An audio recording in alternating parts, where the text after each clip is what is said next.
Welcome, everyone, to the Marvel movie of the month with Mark. And guess who I am? That's right, Mark. I'm so glad you're here. I'm doing the intro now because our typical de facto leader thought it would be cool if you heard me yell at you first. And you know what? He was right. This show is a subsidiary of Never Watch Alone, where you can get your track. So it's like you're watching these movies with us because we're your friends. And with me on the show is the de facto leader and genius behind the Never Watch Alone empire, Tim. Hey, man, dude, you do a way better intro. Maybe I should just, have you do, a recording for all my future shows, because, goddamn, you won't knock it out of the park every time. Hey, Mark, how you doing? What show are we doing today? It is fun that it's Disaster Month, and you have chosen to make our friendship a disaster by forcing me to watch the only movie I've ever seen on an airplane that made me wish I would crash. What is the director's name? Josh Trank's Fant4stic.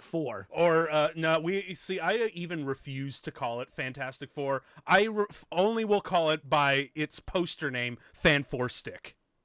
Dude, it is amazing. Fant4stic is what it's always going to be to me, because that's the only way. Because look, there's two other Fantastic Four movies. One of them is bad but charming. The other one is bad but forgettable. This one is just bad. Which one is which to you on that list? The first one is, I actually went in chronological order. The Roger Corman one, it's bad, but it's kind of charming. It's actually kind of the closest thing we've gotten to the actual comics. And it is a little bit it's pretty Jack Kirby in ways. Yeah, for real. And the Tim Story, the mid 2000 reboots, they were bad, but they were also just kind of forgettable. The only thing that's of merit is I think Johnny Storm and the Thing. Those two are kind of perfect. Sue Storm and Reed Richards. They did. You're so right to that. I'm sorry, I didn't mean to jump in there. I was going to say also, before you went to them, I was saying I actually thought they did okay by the Silver Surfer too. Yeah, Silver Surfer's not bad, even though they. I remember with his characterization, I was kind of like, oh, it's weird how you do know how to write a character, but you just chose not to for the other four main ones. Right, and I'm not really mad at that movie for how it portrayed Silver Surfer. I thought they did Silver Surfer really nicely. It's just, holy crap, what the hell did you do to Galactus? That's not Galactus, you guys. And honestly, Doctor Doom is, I feel like at the time people did not care for that, but I'm like, I feel like that's less wrong than a lot of the other shit. Yo, for real, dude. Look, the Victor Von Doom in the mid-2000s Fantastic Four movies isn't great or anything, but at least he's not fucking Jesse Eisenberg trying to be whatever the fuck Lex Luthor he is, I'm sorry for bringing BVS into this. I apologize to everyone. How dare you, dude? The other night I was flipping through stuff and I was on HBO Max and I was like, the Justice League. So I watched about 10 minutes of it, and man, I was cracking up at the opening the opening credits were hilarious because they're clearly from a different movie anyway, because the rest of the movie is goofy and stupid as shit. Yep. But the credits are these almost a spoof. There's been this trend lately in media where I keep seeing directors do this thing where it feels like they're spoofing themselves, and it's so comically Zack Snyder that it's so over the top and it's so drawn out, and of course it's all in slow motion set to some song. Yep. And I don't even give a shit, but it's super on the fucking nose. And the whole time they're trying to do this thing, it's all these people are fighting, and then the one bit that made me laugh so hard is they tried to show racism was back, and it was I was just the opening credits of this movie is Superman is dead and thus racism has returned. And I could not stop fucking laughing. But you know what? Even those movies might be less bad than this one. No, that's tough. I don't know, man. You know why this one wins? It's only an hour and 30 minutes long. I know. I was oh, at least this thing is mercifully short. Shit, thank God. For sure. You know what the crazy thing is, though? I was going to watch this last night because I haven't actually seen this before. And Oh, yeah. you haven't seen this at all? Oh, No, God. I haven't seen this before Okay. because, like, well, I heard all the reviews and all the backlash, and I'm like, oh, I am fucking avoiding this like the plague. But then we were, you know, like I was scrambling around to do what's a good Marvel movie that also can be described as a disaster film, and this came right into frame, and I'm like, fuck. So here we are, and I tried to watch it. I honestly tried. I just couldn't. I never found the time, and now I am breaking a very solemn tradition here on the show. Is I'll usually, even no matter how bad it is, I will usually try to watch a movie before I do a show so I can do it semi-justice as I'm watching it. But now it's going to turn into a first react sort of thing. So I'm excited. Well, then let me say this. My take on this movie is, again, I didn't see it in the theater. I literally watched it on an airplane and did not care for it. It's a very frustrating movie because I don't know, you know, this is like, there's a lot of drama behind the scenes on this with Josh Trank, like, destroying a house and it being so bad that like the president of Fox had to go apologize to the dude. Like apparently he also got New Orleans. Apparently he also got into a fist fight with Miles Teller, even despite the fact that he pushed for him like he's the only Reed Richard, despite the studio saying otherwise. And yet he still got into a fight with. It's such a mess, honestly. I think, you know, I mean, I don't know. What's frustrating about this movie is that I think you'll like the intro because the intro you're like, is it really gonna be this bad? And then it is, because the intro is like kind of great. Like they definitely sell you a cool take on the Fantastic Four thing, right? And like I am a fan, but I'm not a super fan of the Fantastic Four. Yeah, so same. if you want to take some liberties with stuff, and by the way, I feel like that with most media, so long as you're still true to who the characters are, I'm pretty cool with you changing the scenarios and getting a little weird with it, right? You know, making fucking Johnny Storm black, which I am totally. I still can't believe like that was like the biggest thing, because like, dude, I look at these people who are like, oh, he's a black guy, he's supposed to be white in the comic. Like, dude, shut up and let the actor work. And besides, I will still pull out the best example in you know the 21st century, where Michael Clark Duncan played the most pimp version of Kingpin on screen. You know, like he's a pimp. He was, dude. He had the fucking cane and everything, man. And look, dude, as much as I loved Vincent, that didn't get backlash though, did it? I don't think that got backlash. It never did. That's the fucking weird thing. I'm like, dude, you hold this weird double standard thing, and it's like, dude, shut up and let the man work. You know what? Here, I have a little theory on that too. It would have been a much smaller vocal community because the thing is, Kingpin hadn't been in any like very popular media before that, but Johnny Storm had just been in a movie 5 years earlier. You know what I mean? So by the way, it's still racist. Oh, it totally ultimately. But like what I'm saying is that like the reason I think the difference is, if this was like, now that Vincent D'Onofrio has played the Kingpin and that show was popular, if they were to cast a non-white lead for him, I think you'd hear back. You know what I'm saying? For real. Like, although, like, what? I gotta ask though, because I'm really curious. Who do you think played it better, Vincent or Michael Clark Duncan? Oh, I think Vincent plays it better, but I also think it's only because he has way better scripts than Michael Clark Duncan had to work with. That's fair, but so it's like I thought Clark Duncan was great for what he was offered, but you know, he's like in a shitty. It's my Ben Affleck is a very good Batman. He's just literally in the worst Batman movies of all time. It's skewing your perception. Ben Affleck is an incredible actor. For real, dude. You know? I always thought like Michael Clark Duncan was he was more unpredictable than DiFiorno, and that gave him like an added wild card menace to him. Whereas DiFiorno was a lot more calculating and more perceptively intelligent than what Clark Duncan was able to agree with that, but see, it's funny that you mentioned the thing about the unpredictability, because the first thing I think about when I think about his portrayal is that it is so restrained, and then he suddenly murders the shit out of a dude with a car door. So I'm kind of like, I don't disagree with you, but then I'm like, I only do a little bit. But I mean, they're again two fun performances that Yeah. race shouldn't matter. I think the one other thing about this that people were mad about is they were like, well, Sue Storm and Johnny Storm have to be related, and they're just like, he's adopted. It doesn't fucking matter. Also, like Josh Trank totally pushed for a black Sue Storm too. The studio just really? And they, oh yeah. I'm okay, so that makes sense. So that's the why. Mm-hmm. But because Trank worked with Michael B. Jordan on a few things before this. Yeah, he was in Chronicle. Chronicle, that was what it was. Yeah, because I think that was the movie that everyone's like, oh, give this guy a superhero movie. He'd probably totally run away with it really cool. And then funny enough, did not love Chronicle the same way everyone else did. I was like, this is fine. Yeah, I mean, I liked the because usually found footage films feel so hokey and gimmicky to me, but Josh Trank actually managed to use that format to an interest and shoot it in an interesting way, you know, because especially when the kids like smartly was.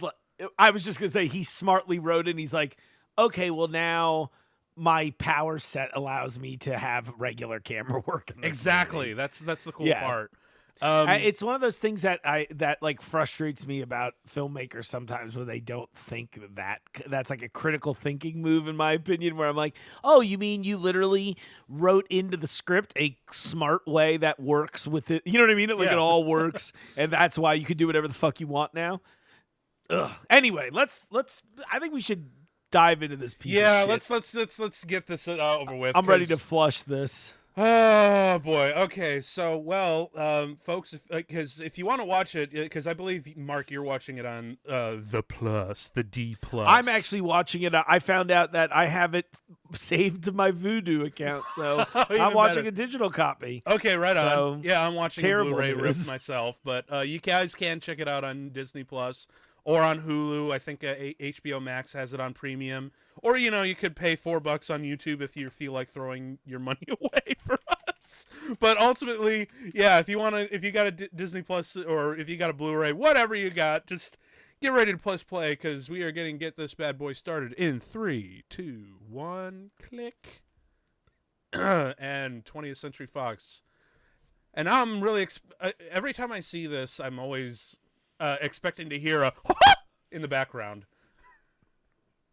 What is that noise? I don't know of you. Oh, Mickey. Yeah. Yeah, they changed the name. It's just 20th Century Studios now, right? Hey, did you notice that they did the F there? Like they were trying to do with the X and X-Men? I did not notice that. That is hilarious, though. And they actually, you'll notice that I gotta make that a meme, but it's like you'll notice they kept the F to let you know the score of this film. Yep. Before watching it, I've been told that what the hell? What?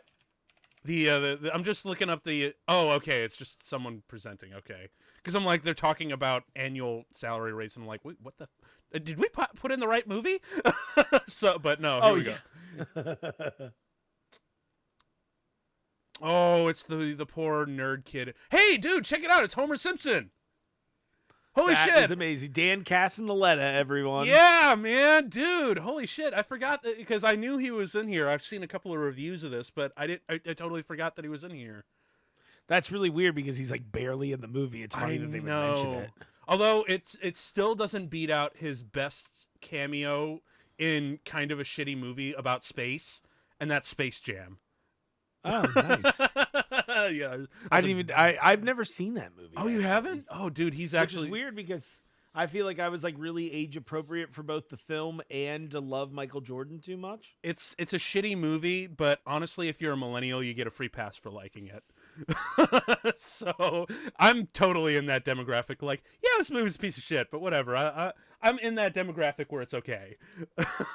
Whereas I don't think, sadly though, I don't think this movie falls into any demographic where anyone's like, yeah, I'm allowed to like. No, you. Well, I mean, I don't want to. Well, of course, I don't want to say like, no, you're not allowed to like it.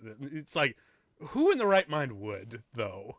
For real. I think calling it frustrating in the pre-show is really accurate because I feel like this whole segment's a great setup for Reed because it's like it shows, and they really don't do too many of those like obvious nerd tropes. Yeah. Like that was a good tell there, right? And I feel like the way he spoke to the classroom, I don't know, they do a good job. And this little scene here is great, I think. Oh, well, really? Okay. Great is a very relative term, but it's like it definitely works.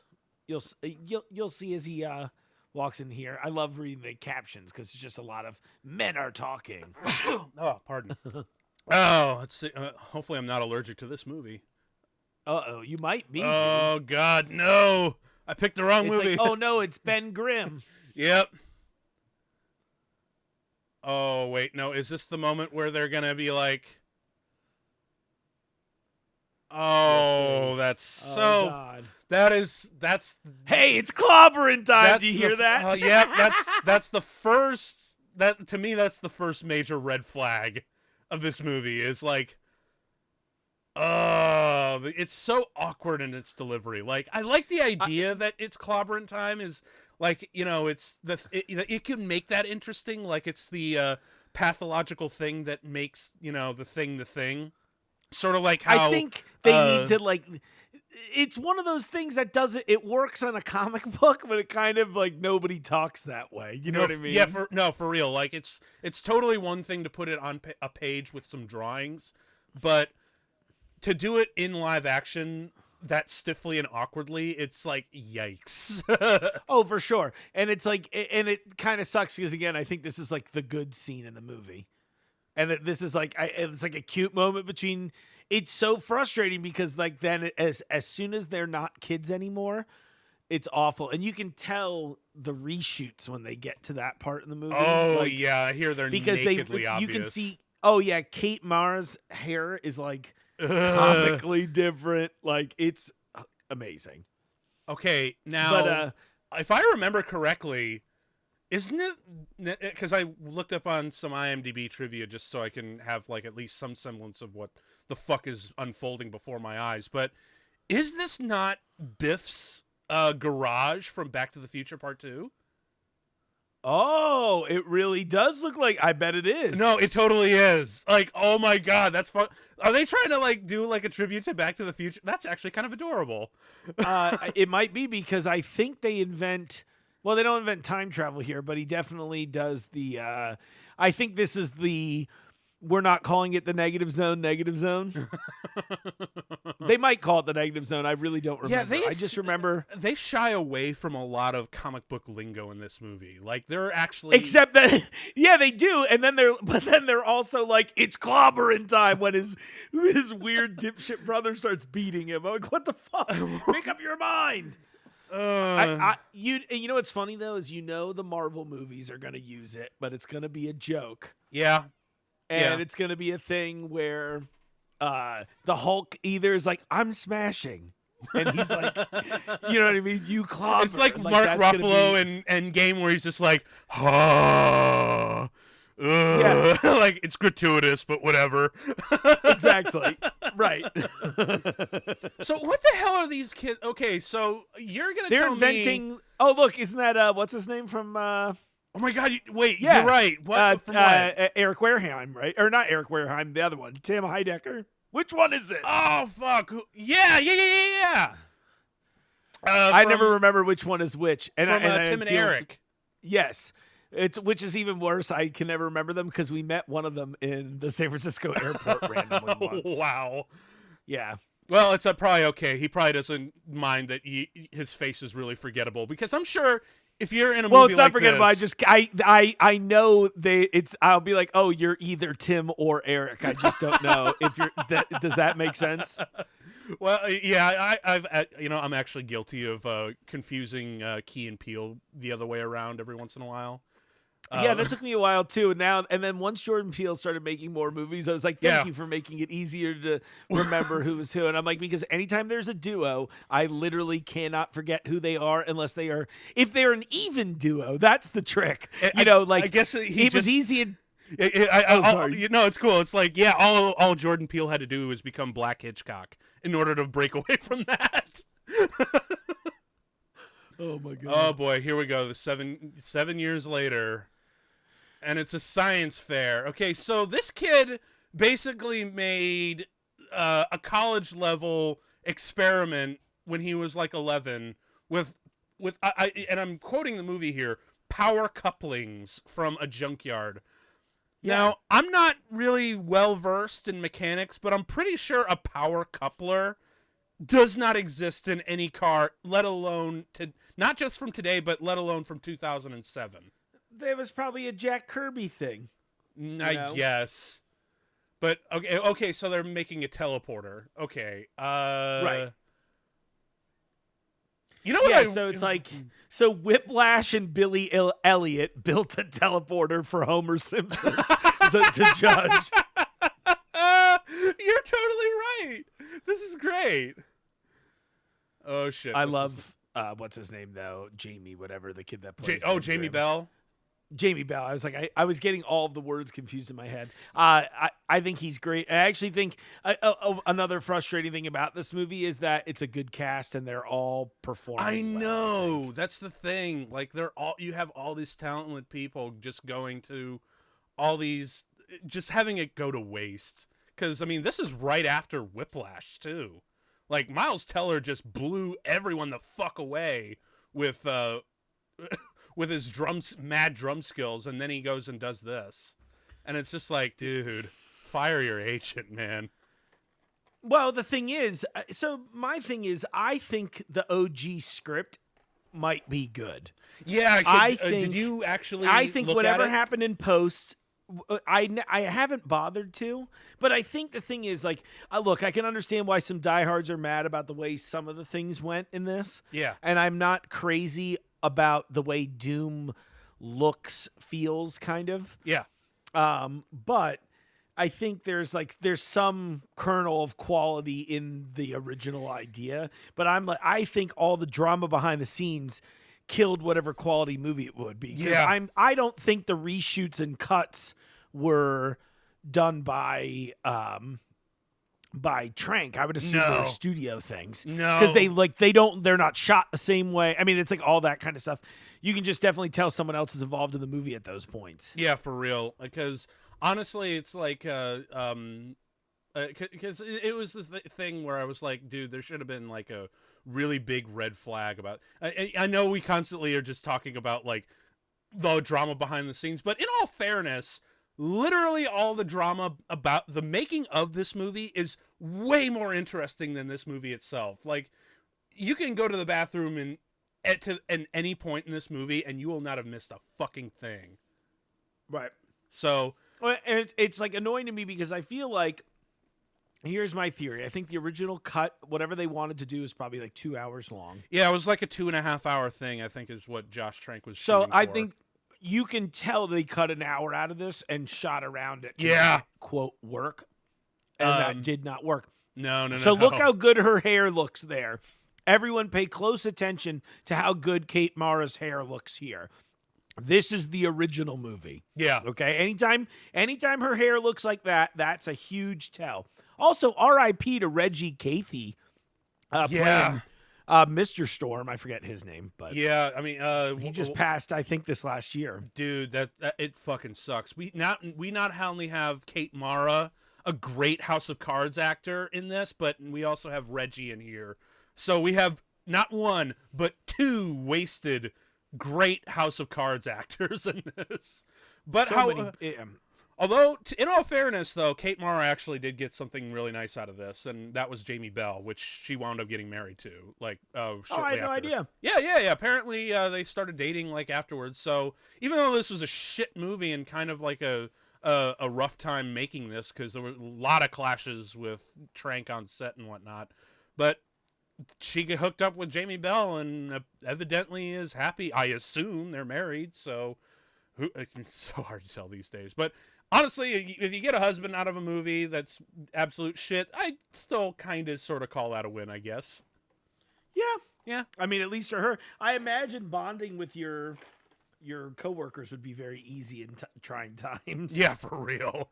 So, but yeah, so I'm trying to think where exactly, because this movie is just so dull. It's hard for me to like keep invested and not just be talking to you here the whole time, Mark. But then again, isn't it a little bit therapeutic that we're here talking over this because there's not really a whole lot compelling going. Although, like you said, like the setups, because you're right. I'm watching it now, and the opening setups are actually kind of interesting. And from what I've been and well performed, it's well shot. Yeah, I think it's well written. I think there was a good movie here at one point. Yeah, and I think the edits probably killed it. Yeah, because Josh Trank acted up, and they were like, "Fuck you, we're taking this movie away from you." Yeah. So it was probably the decisions were probably made from Fox, not creatives.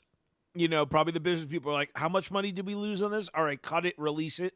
Yeah, we need it to be able to be seen in theaters more times a day. Yes, that's another reason why. Okay, is this the start of the bad hair? Because I don't think so. I think this is still the regular hair. Okay, because yeah, but you should be able to tell because I'm pretty sure it's like platinum blonde. Yeah, so this is her real hair. She is definitely wearing a wig in the other scenes, and it's like almost like platinum blonde, and it will go back and forth between this look and like white. And, you know, you can tell here how there's like a gradient, right? Like her hair lightens as it gets longer. The other one is just straight one color. Oh, God. It's hilarious. Yeah, I think it's the reason why is because I was reading up on it. And apparently, like, the first 2/3 of this movie was the first act of the initial movie that was written on page. So all this stuff in the beginning is actually semi-closely resembling the original script. So I think that's why it's like, okay, it's starting out a little slow, but you know, it's promising. It's going to build to something, and then it just fucking doesn't, and you're like, fuck, why? Why did I stay here in the theater? Reminds me of the time when I went to go see Green Lantern, the Ryan Reynolds one, in theaters. I went to go see it in theaters on a stormy night at the end of a really shitty day at a shift. It was storming out, and halfway through the movie, the power went out. And for some inexplicable reason, I think it was just because I was so depressed and lonely that I stayed through the power outage and wait to finish the whole movie. Because I'm like, well, I'm here. I've paid my money. And I since regret not walking out of the theater at the power outage. I feel like it was like a sign from God, like, no, like, life is short. Oh, Tim Blake Nelson. Yes. Love to see him show up. Dude, how talented director too, by the way. I think he would have made a good Fantastic Four movie. Yeah. And you know what? I'm still kind of... Are you weirdly still holding out that we'll see Tim Blake Nelson as the leader? As the leader? Yeah. I'm kind... Dude, I kind of wish they wouldn't bury that movie. And then now after Edward Norton, like last Christmas, was talking shit on the internet about it. Or not on the internet, but he was on some show and he was like, also, fuck Marvel, right? And I think after that, I think they'll definitely continue to bury that movie, which sucks because it's funny to me that people don't like that movie because it is exactly the same as pretty much all of the other Marvel movies. Yeah. Like as far as like the way it plays out, it's got a very similar story arc. Yep. I think the emotion's good. I think Ed Norton's good in the lead. I think Liv Tyler was great. And obviously we got, what's his name? The only acknowledgement they do of it is that they kept William Hurt as Thunderbolt Ross. Yeah. And I honestly would love to see Tim Roth come back, too, as the Abomination. Dude, for sure. I mean, there's a lot of good in that movie that people forget because it has dated special effects. You know, yeah, but you know, because of Edward Norton, we got to bury it. So, right, that's really what it comes down to, people. One asshole, one asshole to sink the ship. That's all it takes. Right. Well, and then I have to kind of be like, "Hey, Disney, you're kind of also being an asshole because." For real, and I get though. that it's retaliatory, but I'm like, don't bury it. Just be like, yeah. Exactly. Like you don't even have to acknowledge Edward Norton. Just acknowledge all these other really great performances. Right. And plus, like, that wasn't... Thankfully, we also got a really great performance out of Tim Blake Nelson recently in comic book on Watchmen on HBO. Did you see that? Yes, I did see that. Dude, Tim Blake Nelson by far was my favorite character in that story. That was fucking awesome. And oh, for sure. So sad that he's back in this sort of thing. Okay, so... Wait, is this supposed to be Victor Von Doom or? Yeah. Oh God. With the cyber glasses on. Oh God. I think that one of the again, I think there's an interesting movie here. I don't really love the take on Doom, but the problem is we only get a portion of what was written for him because of the way the movie is. Yeah. So I'm like, in this version, I really don't care for it. Yeah, well, I guess it's so hard because it's like, oh yeah, that is Doom. Even I'm looking at that, like he said Victor multiple times. I'm like, oh, that's Doom. Yeah, and he's literally just sitting in his room like Neo. You know, that's actually kind of frustrating because, like, now I'm thinking of the 2005 or the 2004 version, and I'm like, dude, at least this guy was a fucking pimp businessman with a giant vanity office and everything. This guy is just like a fucking slacker in his office trying to be Neo cyberpunk. I love the way they cut that there too, because he's in this like dark, dirty, dingy room and you like can't see anything. Yeah. And then it cuts to Reed opening a door from darkness into a almost comically white lit set of him looking at future tech, right? To kind of show them being at sort of other my eyes spectrum from each other. You know, I was like, oh, that's kind of a clever little trick there.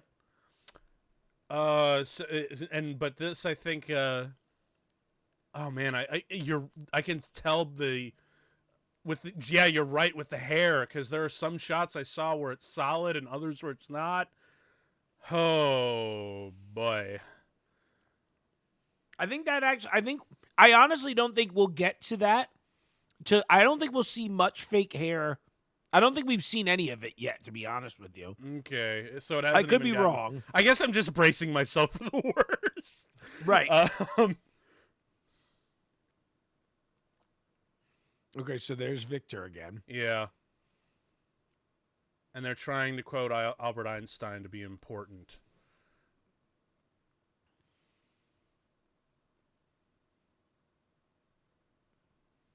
See, now they're trying to go full Obi-Wan meet Anakin Skywalker. I always liked that they so here she's in the wig. There it is.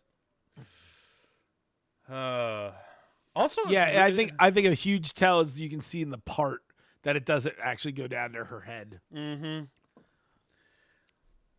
Also, it really doesn't help that these guys are bringing really low energy to their chemistry here. It's just like, very matter-of-factly. It's just, oh, yes, this is this, and we're going to be doing this, and oh, yes, big old character development. Okay, moving on to the next scene.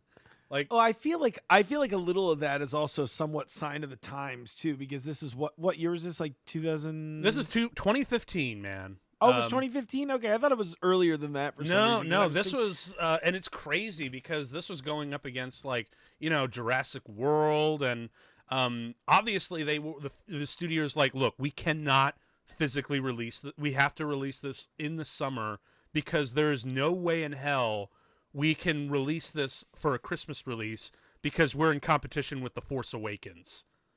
There is no way we are going up against that juggernaut. Yeah. And I think that's another thing. Like, in between the fact that their rights to retain the characters was going out, like, was about to expire, and the fact that they were going to compete with Star Wars, the great resurgence of Star Wars, like the biggest fucking hype since The Phantom Menace. This movie was ill-timed. Yeah, like, man, that was a exciting time, for wasn't it? real, dude. Like, look, say what you will about The Force Awakens, like it, hate it, be like, meh. Everyone agrees that the fucking hype was the best thing ever. Like, holy shit, it was like a Beatles concert revving up. Whereas this, it's like, oh, this was coming out. Well, let's. Oh, don't you just love that? For Dad, he has basically a perfect portrait of him, and not something candid that he took like later on.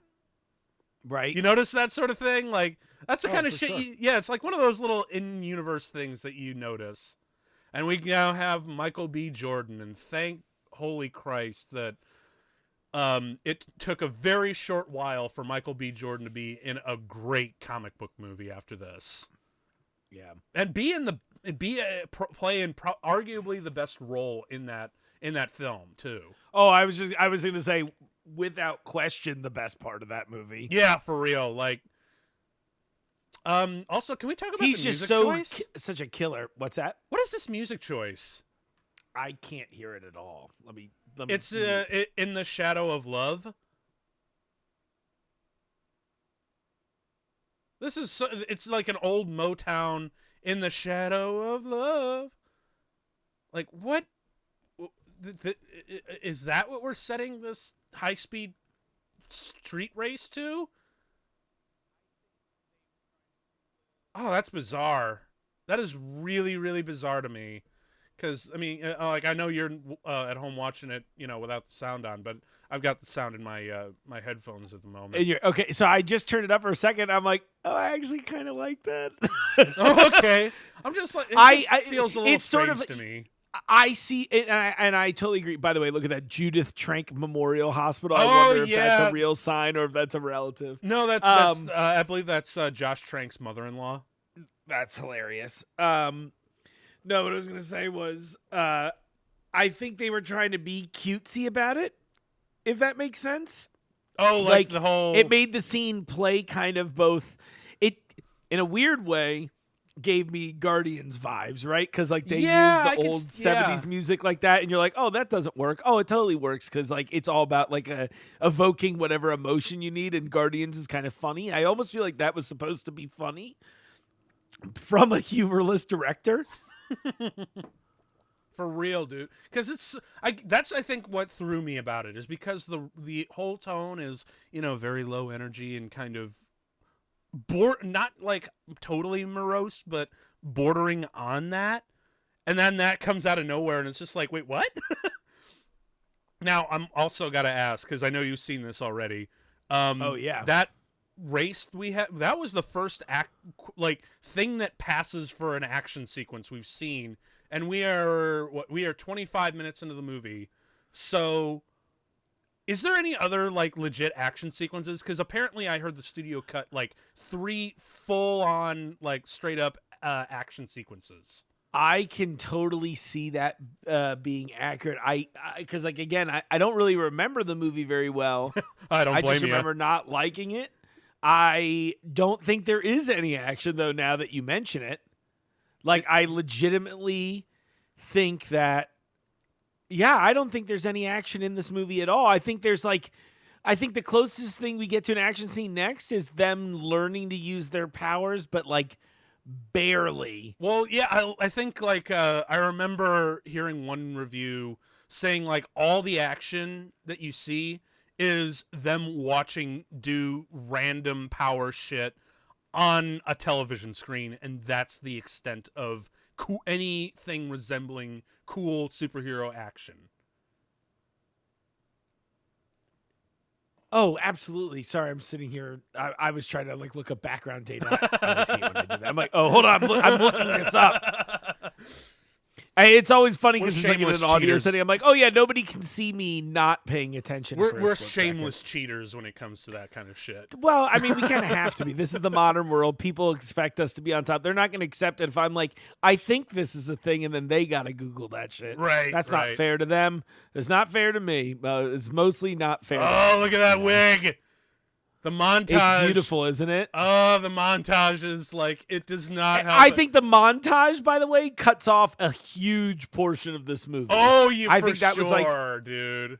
Like, all of this you could probably see, like you can. It's hard to tell what was initially in there and what wasn't, and yet you can also really tell, like, especially the one shot where they're trying to show that they're bonding by eating Chinese together. And you can see just how truly bad that wig is. It's really... Poor Kate Mara. Isn't it? It's pretty bad. Right? It's impressively bad. I'm also curious, what are Johnny Storm's qualifications here? And, okay, also, this is... He won a car race, dude. Come on.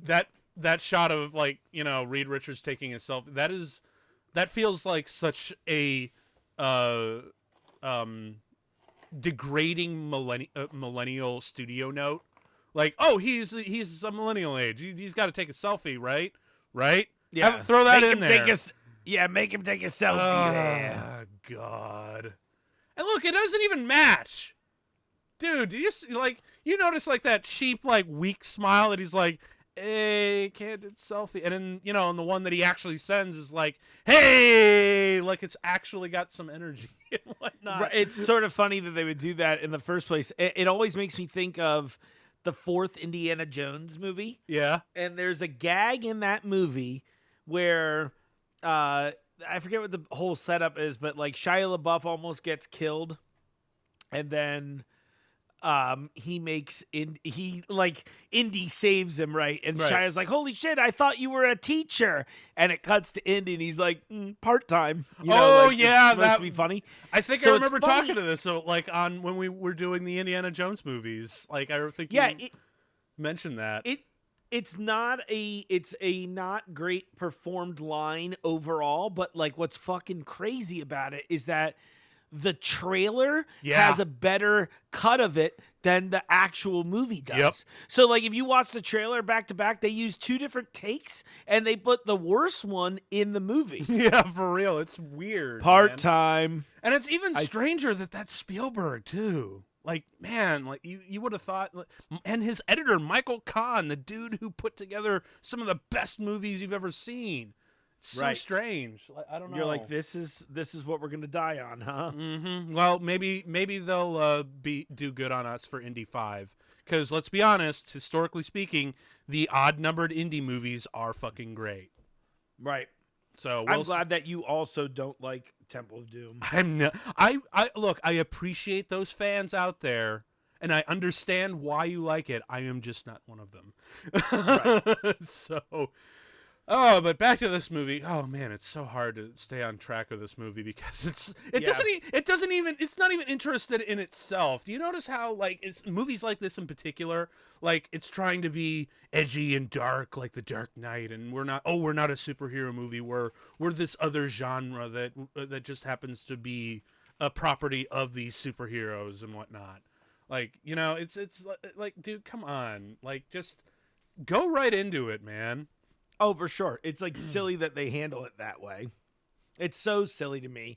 I get so frustrated by a lot of the overall takes in these movies. I guess that's why it didn't work.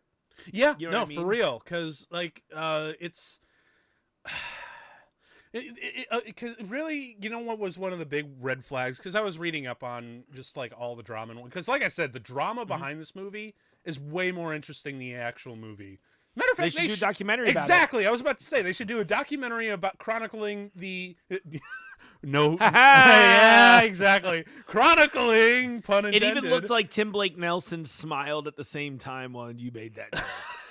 I am a transcendental being. I expected nothing less. But yeah, what? Yeah. Okay, whatever. So I weird. don't know what experiment they're doing with that monkey, but you know what? I really don't give a shit anymore. Are they like teleporting? I do really like that. I really do like that you asked. They still haven't explained why. Oh, they're testing Reed's portal tech on a monkey. Right. That's what it is. Oh, I thought they were teleporting it. Okay, whatever. Well, yeah. That's what I'm saying. Okay, whatever. But it's like, wibbly wobblies, timey wimey, spacey wimey stuff. That's what it is. and all of us have to wear cool looking sunglasses for this. Oh, scene. for sure, dude. Like we're actually, you know what? I would totally watch a Fantastic Four Men in Black crossover. That's hilarious. That would actually be kind of cool. And you can I do always it. thought a Men in Black Ghostbusters movie would be cool. And they're both owned by Sony, so I'm like, they could really do that. They could. Like Ghostbusters was what they were in the 70s. I think even one of the trailers were like, before Men in Black, we had Ghostbusters. Like that'd be it really kind of cool. hits the same niche where it's like, hey, we treat this supernatural threat like a mundane job. Hey, look at That's all the this pitch. interesting shit that we're looking at. We have to look at it through screens and not like put our actual characters there to like put us in that moment. No, we just had a lot of screen watching in new. Isn't there a lot of screen watching in a lot of later comic book movies, especially bad comic book movies? It does seem to be a thing. In this case, I see why they did it because I think the whole thing is that ultimately they're going to go there and then you'll go with the characters. Yeah, I think it's that thing where it's like, yeah, we're 30 minutes into this movie, but this was probably supposed to be 3 hours. So to get here was like, oh, okay. You know what I mean? Like this should be in a tease. And so I feel like the directorial move on Trank's idea here was to be like, okay, we need these characters to see this fantastic scenario, but they need to see it from a distance so that it looks safe and fine and all this stuff because they sent the bad CGI monkey. Yeah. You know? Oh, can we also talk about how poor the visual effects are? Which it's really sort of funny because like some of them are good and then some of them are like that monkey was terrible, like to the point that I'm like, why even show it? I bet I could look in my stock library and find footage that looked at least as good as that of a monkey in a spaceship. Okay, this is another thing that bugged me is like, okay, you guys just deserve a big pat on the back for what you're doing here. Like, fuck you, give me a rate.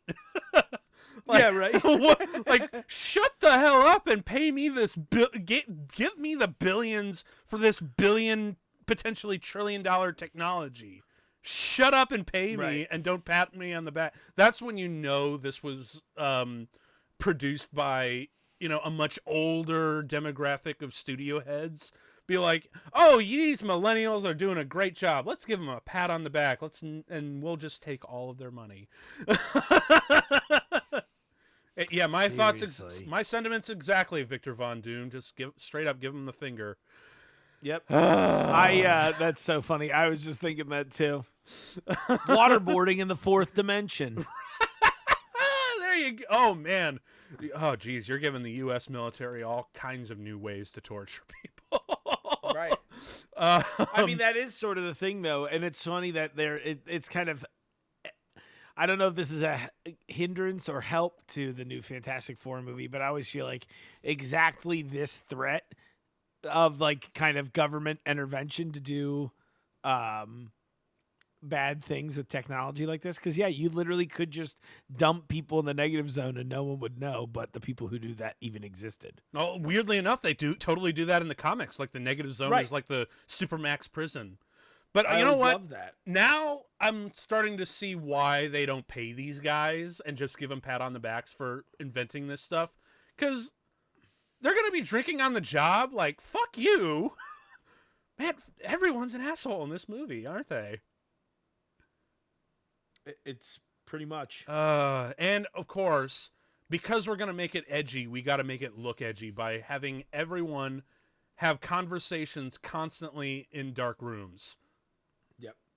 Is that this whole movie? I would say it's all of these dark, dramatic scenes. Josh Trank definitely likes this lighting package, is what I'll say. Okay. You know what I mean? Because like the movie is seriously, because like the rest of the time, I think it's like 50-50 where you're like, oh, that's lit really well, and then other times you're like, that's lit like. I don't think this is like lit poorly. I agree with you on the take on it. I sort of get why he lights it this way. I don't know why he wants that to be the aesthetic of the film. You know what I mean? Yeah, and it's so weird because did you hear about like all of his influences that he wanted to bring to this movie? Like apparently he really wanted to go full Cronenberg with this, like body horror, like when they get especially when they get their powers. I mean, I think that's a cool take, right? Oh, like, yeah, no, it's totally cool. To but he really wanted. I think Scanners was the visual look that he wanted to go for, and I looked at this and I'm like, where the hell is the Scanners look? Because this looks atrocious. That's a good question. Right? No, seriously, it's like it doesn't. Yeah, that's funny. Hey, I'm drunk. Let's play around with this incredibly dangerous technology. Can you imagine like a fucking NASA engineer calling his childhood buddy up? Like, hey, I'm drunk. Want to play around with this high-tech equipment? No one will see. You want to go to another dimension? Like, dude, do you have shrooms? Like, yeah, but that's besides the Exactly. point. Yeah. Look The at his thing face. is, Ben Did you see Grimm that? he's he's that dude though. Like Ben Grimm is that friend that will come travel to another dimension with you Oh man. in the middle of the night. Well, we all have that one friend who will, go to another dimension with it. Although, granted, we have different methods instead of a trans-dimensional apparatus as we see here. I didn't realize Miles Teller was so much taller than. Oh my God, you're right. Like, dude, like you couldn't have shot that in a better way. Like, I think maybe they cast Bell because he was small. you know what? That actually makes kind of sense. Like, then the Thing's transformation is that much more drastic. You know? Yeah. Oh, so Jamie Bell is like maybe shorter than me, maybe my height. Okay, well, whatever. Because I don't mind that. Although I will say this. Oh yeah, no, not at all. I'm actually curious. What's funny though is it says Miles Teller is only 6 feet tall, and I'm like, man, the gap looks much bigger in those shots. It might just be like they were using a wide angle lens and that sort of thing. Right. Because we could talk about lens trickery and all that stuff, but who are these idiots who are actually going to test themselves with no supervision and no backup and no one at the controls? Yeah, so and it's I wonder. So I keep thinking about this and going like, oh wait, so she's not going. Well, no, she's the woman. She's got to stay home and make the containment suits. Like that's so insulting. Well, wait, what's going on? Oh, no, they kept her out because she's the snitch. Oh God. Yeah, because she just called her dad on them. That's God. I also he's like, don't blow up, don't blow up. What I think is funny to me is that there's like this opportunity to take like Reed did something stupid here because he was drunk, and it like if you like built that into his character somehow, where you're like sort of make what what Hank Pym was in the comics. Like he was actually a raging alcoholic abusive husband. Maybe not that far, but like I actually I don't want to go that far because that was like some dark shit. What I'm saying is that like what would have been interesting to me to his character here is that he's super straight laced, and maybe we had a few moments early on where he's like, I don't drink. And then finally he like gives into this thing where he's just like, because he's so smart, he's like, I know exactly how alcohol affects you. It makes your blood vessels do this. It does this. It makes you think this. It lowers your inhibitions, all these things. And he prides himself on making smart, educated decisions, right? So he finally goes and gets drunk. And during this, I feel like he shouldn't have been the one calling Ben Grimm so much as someone else. Like Doom should have been like, dude, call your boy. Like, let's go get in the fucking machine. Like, and then so this should all be like Reed's ultimate character arc of being like, I have to lead the team and do the right thing, is kind of in response to him making a dumb decision ultimately that caused all of them to. And hell, you can even play up go through this body horror movie. You can even play up how manipulative Victor would have been towards that. Right, like he's egging him on, that sort of thing. Right, just to humiliate. Like it would be, and at this point in the movie, it would be funny and a little more cute, right? Where it's like kind of just sarcastic, almost like a weird flirting thing. And I don't mean it like in a romantic sense, but you know what I mean, though. Like that kind man of like flirts. Right, exactly. Like we're doing right now. Well, but you know what I mean? And like they're like doing God, he's taking another fucking selfie. Jesus. I mean, I see now that's the part I absolutely respond to. I'm like, yeah, I would do that. Okay, but do you really need to show it? Also, like, this is another thing that I know bugged me, that because I haven't actually watched this, but I've seen tons and tons of reviews of this. One of the things that I'm like, dude, they stuck their hands immediately into the green goo. Don't touch the goo. Like, come on, even it's so frustrating. Another one of those things where like you need one person in the team, okay, that's like talking for the audience. That like I would love again, and this is how I would write Reed a little bit, right? Because he's like a nerd, and he's like such a nerd that he doesn't watch movies, so he doesn't have media. He doesn't read fiction, so he doesn't have the reference to not. But and he's the wrong kind of smart, so he's not thinking about the goo. He's taking it as like, ooh, new data, and someone else in the group needs to be like, what the fuck, dude? You never touched the goo. Oh, dude, this is why.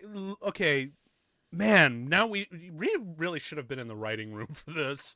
Although then again, it probably wouldn't have mattered anyway because the studio and Josh Trank to an extent would have fucked it up. Because apparently I read like when even when they first started, the original script I think it was written by oh god, what was it? Shit. Jeremy Slater was the original screenwriter to this. And his template was the Avengers movie by Joss Whedon. And Josh Trank said, fuck that movie, I hated every second of it. So, when it's like, dude, when your writer and director are on completely opposite ends of the spectrum, you immediately have a problem. Like, that's... touch the goo. Sorry, he's touching the goo. I know, I'm screaming don't about touch it. the fucking goo. Like, for real. Yeah. And seriously, like, the thing that bugs me the most, is that despite how smart these guys are, there it goes, hands all the way in the goo. Hands all the way in the goo. That is classified as fisting right there, sir. He is fisted and tickled the goo. And by the way, I like for some reason in this color palette in their suits, I always got weird Ghostbuster vibes. Yeah, no, for real. Like, I'm totally getting This looks like an aborted Ghost Zone kind of concept art, almost. Yeah, exactly. Although gotta, and you know what? If this were a Ghostbuster movie, I would actually be okay that the effects look really shitty. Because look at these effects. Look how bad, you guys. Oh, this is dumb, you guys.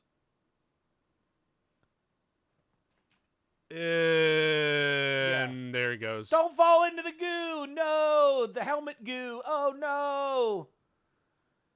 Yeah, but I also think so. By the way, my frustration here is not that. Like, I don't know. I'm just sitting here going, like, why would Victor be mad? Kind of like because they like did not try to save him. There's like the motivations are so vague. Yeah. But really, like, the biggest thing to take away is these idiots went headlong into this unknown territory of space and time and dimension, and they didn't have any backup on mission control whatsoever. It's so stupid. Do you have any idea how much trouble you're in? I'm like, dude, this isn't like fucking taking a cookie out of the cookie jar. This shit is I can't. But of course, like, are you looking at these visual effects with the same disdain that I am? Oh fuck, man. Yeah, I do not. I always feel bad for Ben in this sequence too. Oh shit, everybody's getting burned. Although it's funny, it's like, okay, so rocks hit. So invisibility thing based on like an invisible pulse, I guess. But we also have, rocks pelt Ben and Johnny gets burns. But how do we explain the stretchy for Reed Richards? He was jerking off in the thing. So that's like the closest. Oh God. This movie's so lazy. But yeah, dude, like the negative zone there, you're right. It did look a lot like Ghostbusters. And like I said, if it were a Ghostbusters movie, I honestly wouldn't mind the fact that the visual effects look so bad in that. Because it honestly made me think of like A little bit of Shark Boy and Lava Girl, like a la Robert Rodriguez. I don't know. What did you get? Did he get that? A little Robert Rodriguez, is that what you said? Yeah, the negative zone does feel like it was rendered by Robert Rodriguez. Yeah, there was one scene in particular right before they were getting back to the pod. Yeah. Where I definitely got that vibe in particular. Yo, for real.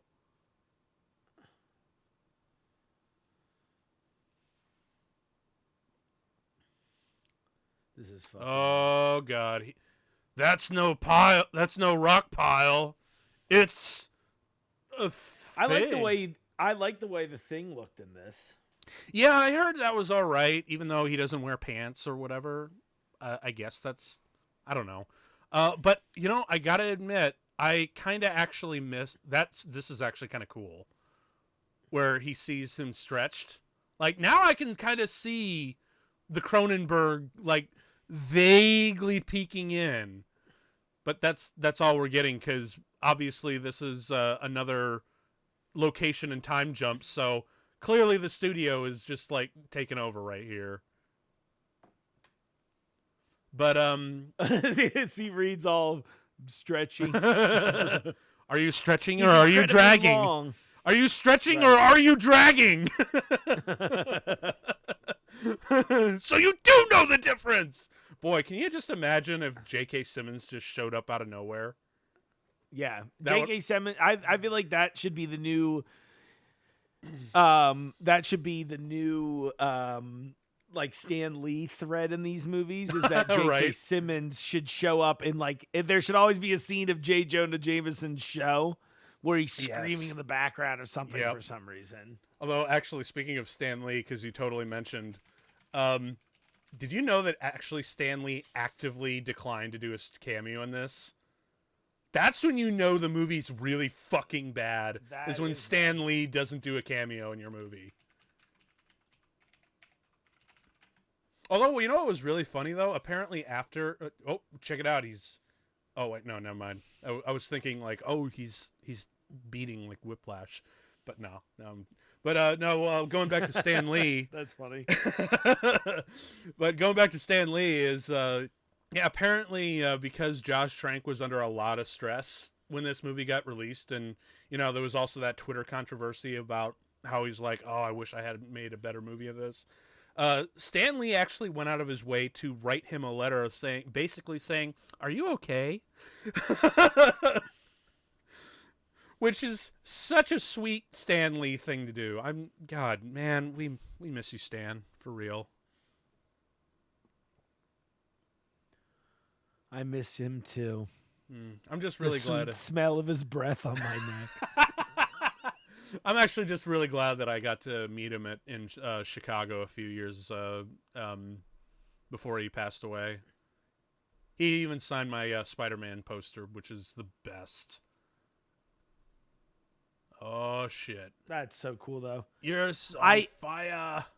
I love the idea of this. I very much like that there's this sort of like not anti-military. It's not like a really loud part of the story, but there is totally, you know, as soon as all these kids get powers from this, there's definitely the militaristic and government-ish like interest in their abilities. I think the Human Torch effects are pretty good in this. Yeah, they look all right. I mean, you know, for a comic book movie, I mean. Right. But it is really hard to make that, like, really believable. Yeah. But I don't mind the effect. Like, if you took a still of this and showed it to me, I'd be like, hey, right on. That looks pretty good. Yeah. I like the way his eyes kind of glow. Yeah, the eyes and the mouth. Like, that's good. Oh, that's fun. And then we're just going to... Man, like, these jumps in time and location and whatnot, it's like... Oh, man, like, this shit is becoming a lot more evident than ever. Oh, yeah, that's another thing that I kind of wish that they tried to incorporate into this, because, you know, Miles Teller has these distinctive scars on his face. He was in an auto accident a long time ago, but, man, how cool would it have been if they actually utilized those scars the way that they did for Harrison Ford with Indiana Jones. Oh yeah, that would have been awesome. But Miles Teller is no Harrison Ford. Give him time. Give him time. He was in. I mean, he did have like a really great breakout in Whiplash. Oh, for sure. And it's just that this did not do him any favors. No, I think he's a talented actor for sure. Yeah. Especially when the fact that, that was actually him drumming most of the time.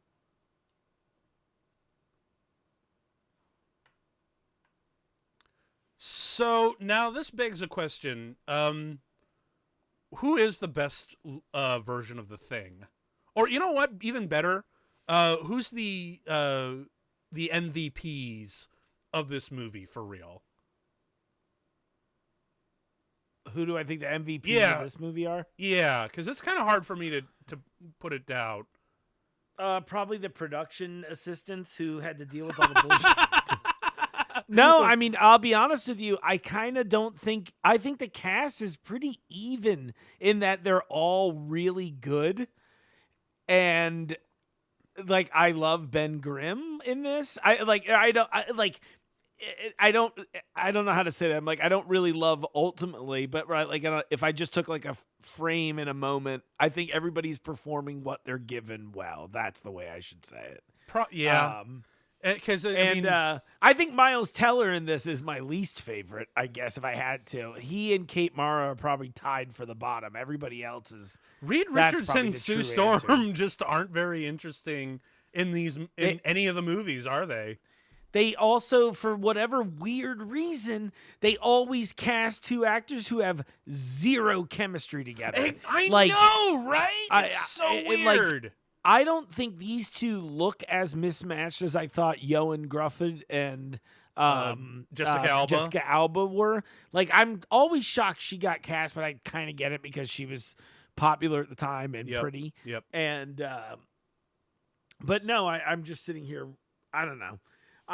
I find it so odd that they cast, again, a Reed and Sue who barely have chemistry. You know what I mean? And I think I don't know. I'm sorry. I'm just looking at the movie right now because, like, dude, we clearly saw what the Thing looks like. Why are we hiding him in shadow like we haven't seen him before? Yeah, right. What? Oh wait, no. This isn't the Thing. This is Reed. Yeah, it's just like what? But as an audience, what do you mean? This is Reed here. This isn't the Thing, is what I'm saying. No, I'm wrong. I'm sorry. You're right. Yeah. I'm an idiot. I thought he was talking to. I thought he just said Reed a second ago to him. Well, I'm such an asshole. I'm so sorry. No, it's cool. Like, in all fairness, it's so poorly lit anyway for sure. Yeah, look at Tim Blake Nelson. He's like, well, we have one light on you. But I'm like, are they trying to do this is my character now? Yeah, but it's just so okay, movie. Okay, movie. And then this is really where I think they cut a shit ton of the movie out. Okay, this look at all this. 1 year later thing. Look at this shit. Like, we're actually looking at, what counts as an action sequence here. Like, and it's way off in the background. It's on the screen again. How frustrating is that? I don't know. It's like crazy to me. Like, all of this is crazy to me. Seriously, look at this shit. Like, at least we're seeing powers being used here. Right. But... And it's filling up 60% of the screen. Oh, here's Kate Mara in the wig, for sure. Oh, the wig here is really bad. Oh, God, look at it. Yeah, because they definitely cut, like, a large portion of the movie right at that 1 year later thing. Dude, we could have had a movie where we get to see the Thing take on a tank squadron, a couple of Abrams. Right.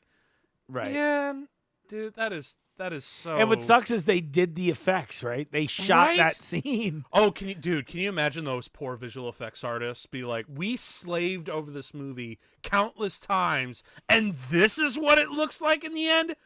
Right. Fuck this. Like, even the visual effects artists who had to make this movie essentially like 3-4 times over are like, God, I hate this. Right. Because nothing's more frustrating having done the work 3 and 4 times and the end result is so shitty looking. And the worst part is they're only paid for the one time, for the one movie and not the other 4 times that they made it. Visual effects artists really get a shit ton of stiff arms. And that's why you see so many of them go out of business so quickly. The stiffest of arms. For real.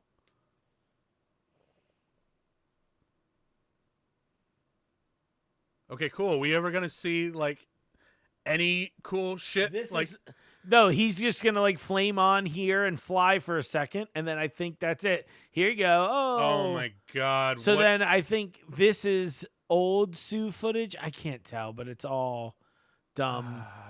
But it's like, in these moments, I'm like, oh, it looks cool. It's like, I'm glad to see this in a modern time. But then, is this the wig or the? No, I think that's her actual hair because the way it's just the way it's like whipped back like that feels like a real hair.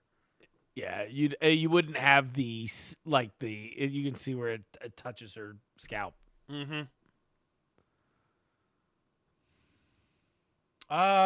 Unfortunately, on this movie, you are, honey. I'm sorry.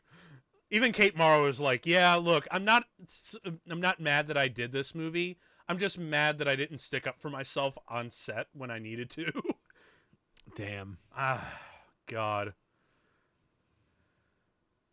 Also, that's another thing. Like, do you notice how she's like, they're not powers, they're aggressively abnormal abilities or whatever she said.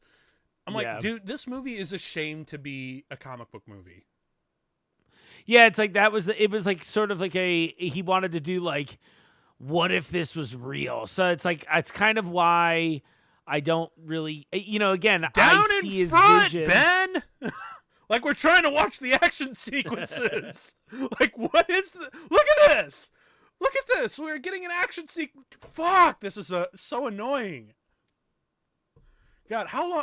Actually, I'm curious, just because I'm so frustrated already. We are 59, 52. We are like almost a full hour in. In 3, 2, 1. Now we are a full hour into this movie. Yeah. Oh my God. Oh, well, I will give it this, though. At least it feels like the runtime. It's just really fucking frustrating within that runtime. Because have you ever watched those movies that, like, this movie's only 87 minutes and it never fucking ended?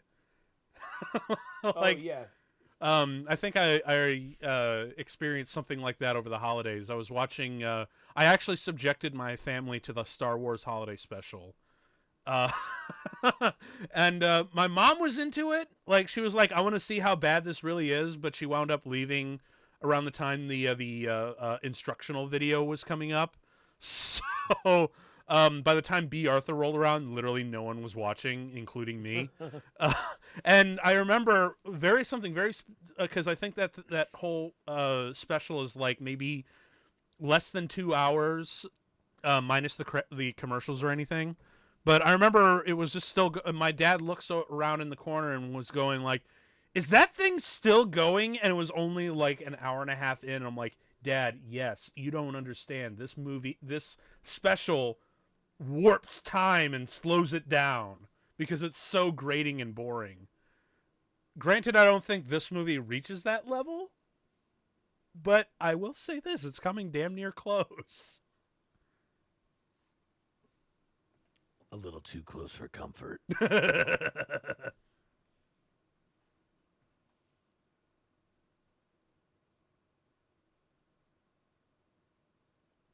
I love how awkward this whole scene is because it's definitely we reshot it. Yep, because you notice how quickly her hair changed. Yeah, it's like every other cut was different. And I love that suddenly there's this subline, Reed abandoned us. He left us here. I can't believe you're still defending him. Can you actually show that shit, you guys? Right. So Was you he looking actually for anything else? Like, yeah, a bigger screen to see all the action scenes. Oh, wait, what music are we going to be playing here? Yeah, right. Oh, I so need it's a just going to be soundtrack. what? It's literally just score. Dude, do you know how easy it would have been if they had just stuck like a like some kind of weird, like, can you imagine? I'm obsessed with this song, but can you imagine if she just put that on and do you know how many crazy edits you could do with that? You could have her listening to like Intergalactic by Beastie Boys, or you could have her listening to fucking Country Home, John Denver would Take Me Home Country Road. Like, you could get weird and crazy with that, man. But Oh, yeah. all we heard was just her putting on the headphones, and it's just musical score and no, like, what a waste. Oh, okay. It's just a weird choice overall in general. I'm like, okay, what is this? what did she want to hear? Yeah, like what kind of music is this, like, going to be part of her character? We still don't really know anybody. What? I do like Reed doing this shit with his face. What was that with the face? What was that? That's a canonical ability. Is it? Yeah, I think so. I remember they talked about it. I think I only know that because it was something they did for the first 2005 one, where they had him look like they had him do a bit where he made himself look like Hugh Jackman.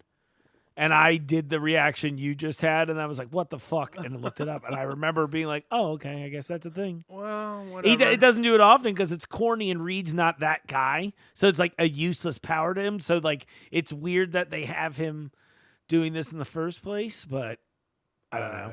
Yeah. I can't tell if these are reshoot bits. I would assume not because of how good the shots of his face were. Yeah, for real. Like they wouldn't have shot the punch in like that as a separate setup. Now I am curious because you mentioned like the Thing's CG is actually kind of okay, but if you could, would you actually go back to the rubber suit? At this point, no. But 5 years ago, maybe.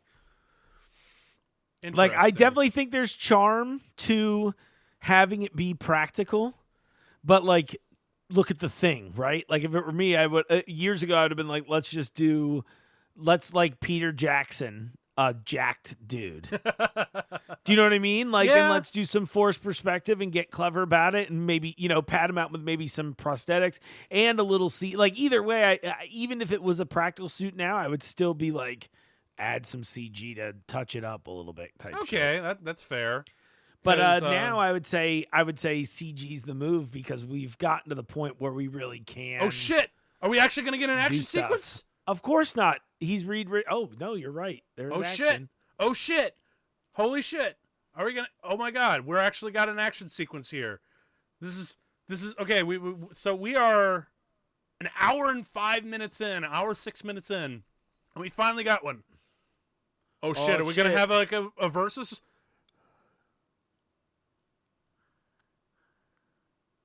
Oh crap! Okay.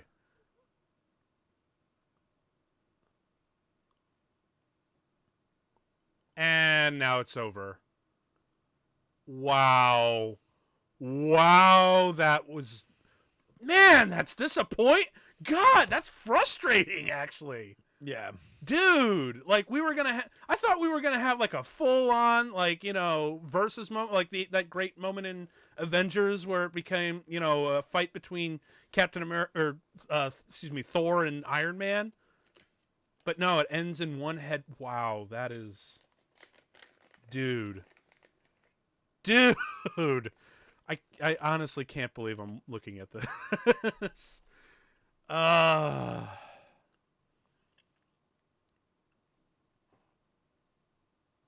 man, and also just we finally got a little bit of energy, and you know what? The movie is like, no, we're gonna go back to our fetish of talking to each other in dark rooms. Ah, man, that's wow. This sucks.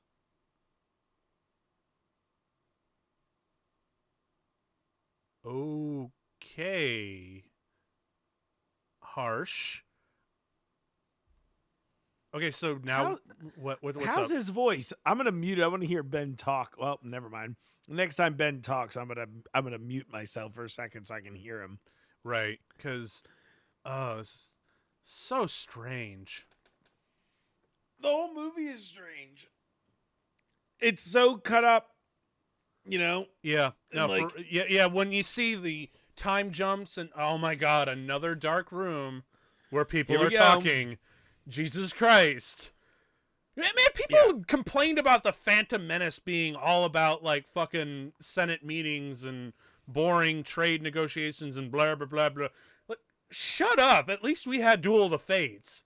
Like, this shit's boring. And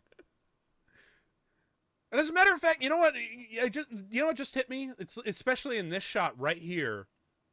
It just dawned on me. Literally, they want every scene to look like the interrogation scene from The Dark Knight, only slightly darker.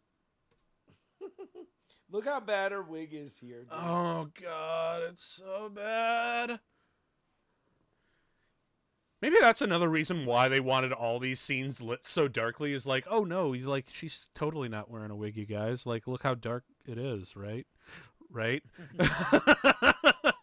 It's so bad.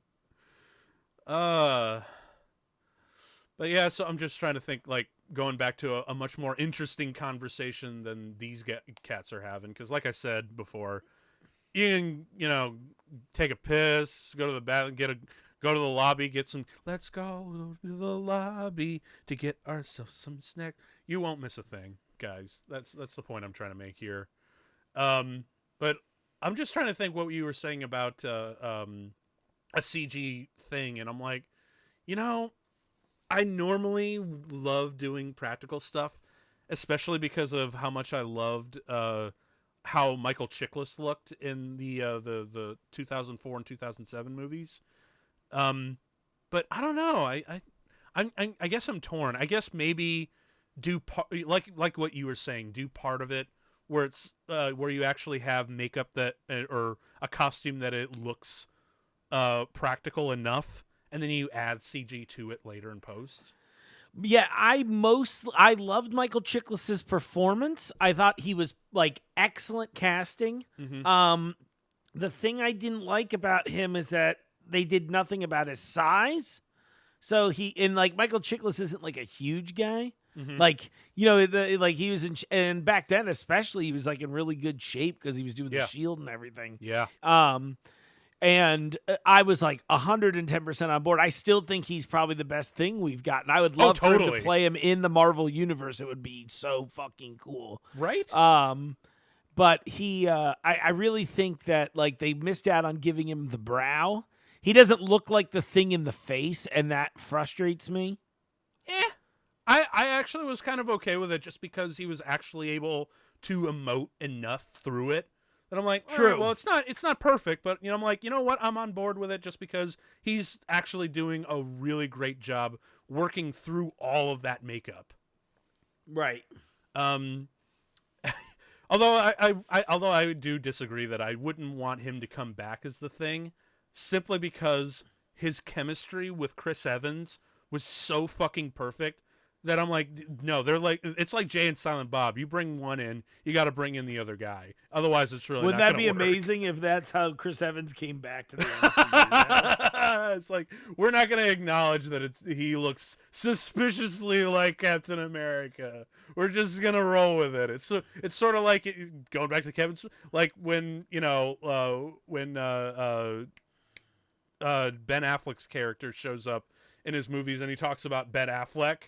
It's like one of those things that, yeah, we don't care. We're just acknowledging shit. So, maybe I don't know. I'd really like to. Who would you cast as the Thing in if the MCU actually did introduce the Fantastic Four? Who would you cast as not just the Thing but all of them? How old are you casting the MCU version? That's honestly, there's a lot of liberty you could do, because I remember you pitching way back to me. I forget, it was either on this show or otherwise, but didn't you actually pitch it as like a prequel that actually took place in the Silver Age of the 60s? Yes, that is definitely what I would like to do. And I think it would be cool. Back in like the early 2000s, I loved and because he was charming, I thought if they wrote it well, he would be smart too. But I really loved, and I'm talking like at least 20 years ago, so now would not be a good time for this. But I loved the George Clooney rumor forever. I was like, yes, please. Clooney? I'm like, I think he's like a charming lead. So I could believe him as a leader, but I think he's also a good enough actor to play Reed the way we need him to, so he could blossom into a more comfortable character. Yeah, dude. I think Clooney's charming side would play very well in the MCU regardless. Oh, yeah, dude, even totally. at this rate, even as an older man. So that would have been a glorious pick there. You know, I'll say this. I don't like Jim from The Office. I'm sorry I don't know his name off the top of my head right now. Okay. I don't really like him as Reed Richards. I'm not excited about that. I do like, though, Emily Blunt for Sue Storm. That would be a good Sue Storm, actually. I think she's a talented actress, but I also love that she's like really physical. Yes. And if you ever watched, they've renamed it 10 times, but the Tom Cruise sci-fi Groundhog Day movie. Oh, Edge of Tomorrow. Yeah, I saw that. She was great in that.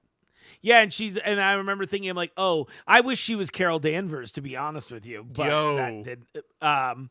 But so anyway, so I think that would be a good time for Emily Blunt to finally join, because she's like almost always been in the MCU. Yeah, she was for real. almost Black Widow. I think she would have been incredible at that. But so there's my casting there. For the Human Torch, gosh, I don't know. I can't think of anybody immediately offhand that screams to me. But a name I see thrown around for another Marvel part I think might actually be good here, but I would go with, I'll throw this in because I think he's talented too. But if you're going to do white people, it would be Taron Egerton. Okay. Oh, shit. I think he's pretty charming and funny. Oh my gosh, it's Doom time. I don't know if it's Doom. So we mentioned Ghostbusters as, you know, the negative zone being a aborted ghost zone shit sort of thing going. Isn't there an accidental Ghostbusters reference in this where there's like, there is no victor, only doom? Oh, that's hilarious. I don't know, but probably. I think I remember seeing that in like one of the reviews or an Honest trailer or wherever, but I thought that was fucking hilarious. So also, who would you cast as Victor Von Doom for the MCU?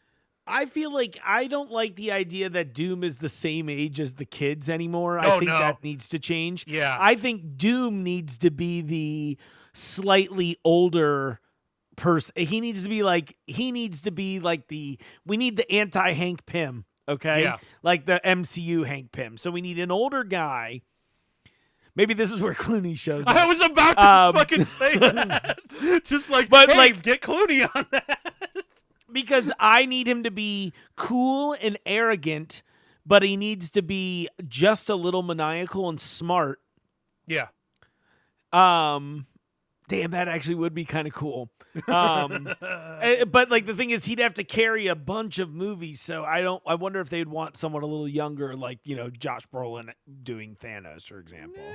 Maybe. Well, he's still kind of up there. He's in his 60s now, though. So yeah. Is he really? Damn, I didn't realize. I think so. Like, because, well, you know how actors, like especially big Hollywood actors, they go through all these regimen and all these trainers and all these nutritionists to make sure that they stay fucking in really good shape. Yeah, he's only 52, so he's not too old. Oh, okay. Right on.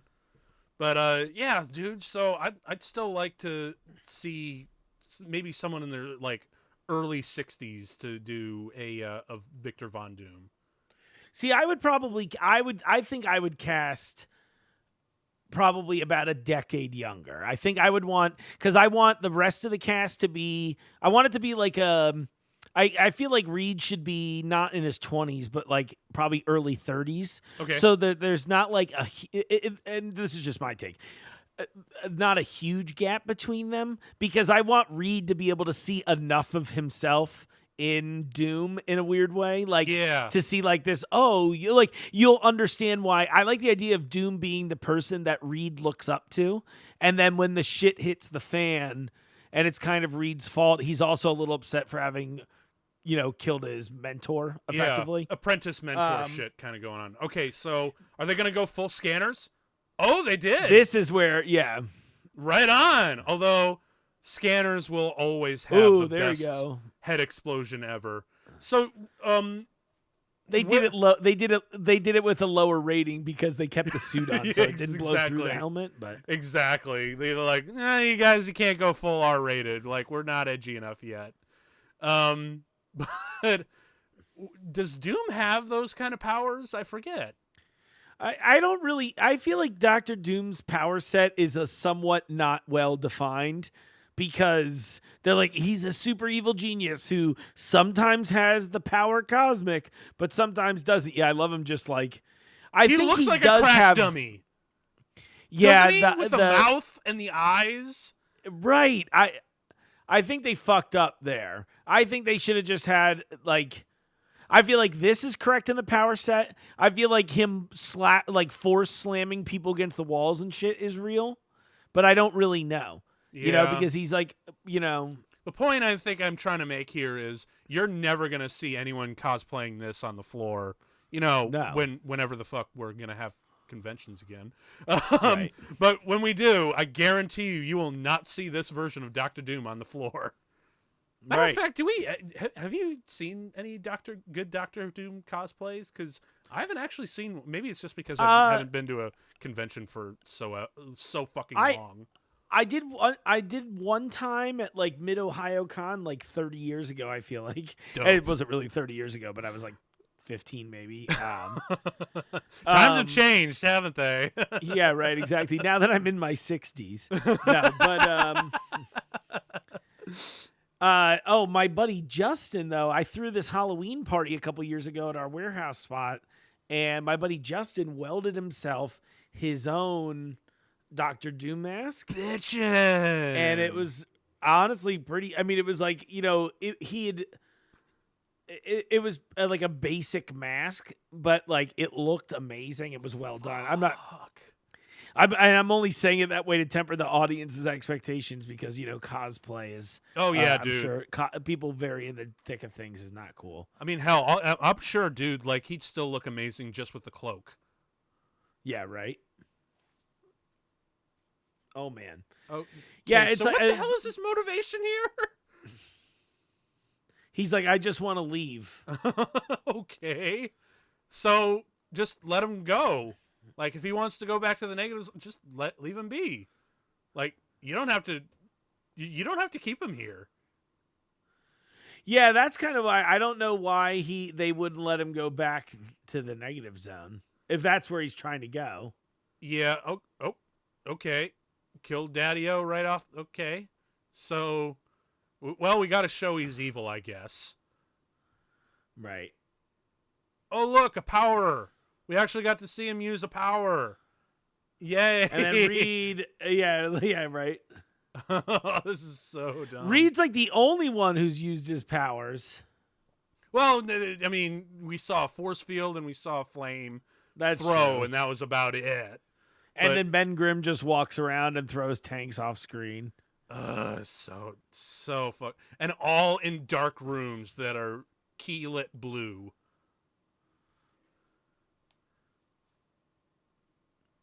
You know what really sucks? Is apparently we're going to have... Okay, where'd he get the cloak? Who? Von Doom. Like, Doom. Where the hell did he get the cloak? Was it just in there? He had that... That was the one... He was wearing it when they took him, right? Okay, so they just left the cloak in. Kind of dumb, but whatever. Yeah, because he, like, when they first pulled him out, like, then when they showed him before, he was that way. Oh man, this is so. In a version of the script, they actually made a portal machine like. Oh look, a skybeam. We haven't seen one of those in a comic book movie ever. Yeah, right. But they had like the apparatus to get a portal, open up a portal on a car. So it would have the Fant4stic car would have been an extra dimensional car. How cool would that have been? Insane. Like we were getting Yeah. all this shit, man. Like I'm just like looking at like all the different stuff that they would have had. Like they would have had, oh god, they would have had. They actually would have found an. You know what they were supposed to find in the negative zone alternate dimension? They were supposed to find a destroyed alien civilization, and they were supposed to find who destroyed that civilization, and it was going to be Galactus. We would also have Mole Man and Herbie the Robot, and like I said, the Fant4stic Car. All that stuff would have been in this movie. Instead, we got this mess of a third act. Yeah, this is wild. Mm-hmm. And it's crazy. And I'm guessing this is all reshoot stuff, right? Because she's in the wig, I'm pretty sure. Oh, yeah. And, of course, we've got a skybeam because studio notes know that the one thing that's going to make you money at the box office is a skybeam. This shot. I mean, and by the way, it is like that last shot was kind of cool looking there. There are a few like cool shots. Yeah, individually. And then there's like some shots that I remember there was like one famous shot from the trailer where the Thing does a dive bomb that looks really, really fucking cool. And it gets completely cut out in all this mess. Yeah. Oh, and okay, so now we're actually going to have Powers go up against Powers. We're actually going to have probably not though. Big superhero CGI fight. Maybe. I'm holding out. We got what, like 16 minutes left in the movie? So come on. The Thing just punched something. So there's that. Or, okay, he's just going to get And they're like, pelted. I'm going to cover you in more rocks. You're a bigger thing now. Which we're like, all right, whatever. Oh, look. Also, what's the point of him pulling everything through this portal if it's just going to destroy it all? Because he's like, ha, ha, ha, ha, I'm going to suck everything through this portal. And they're like, but why? Yeah, for real. Like, why? What do you have to gain or to lose? Yeah, because he was just like, Earth is dying. But I'm like, and what? And humanity had its chance. Like, look, I'm not saying I disagree with you or anything. Yeah, but like, just make me understand so you don't just sound like a crazy person. Exactly. Oh, wait. Oh, my God. Wait, do rocks go through force God. Fields? Oh, God, there it is. There is no victor, only doom. Oh, this movie fucking sucks. Like, dude, how bad this third act in particular, like, I again, throughout the whole, do you see what I mean about it being so frustrating? It's like the entire time I'm like, there's something kind of could be here. And at every opportunity, you ruined it. I know, right? It's like all the good shit was cut out. And maybe some of it was never shot because he fucking... Oh, yeah, dude, totally. I lost believe his it. shit. Like, because there's a reason why Josh Trank is never going to release a director's cut, because literally half the stuff that he wanted to do was not filmed.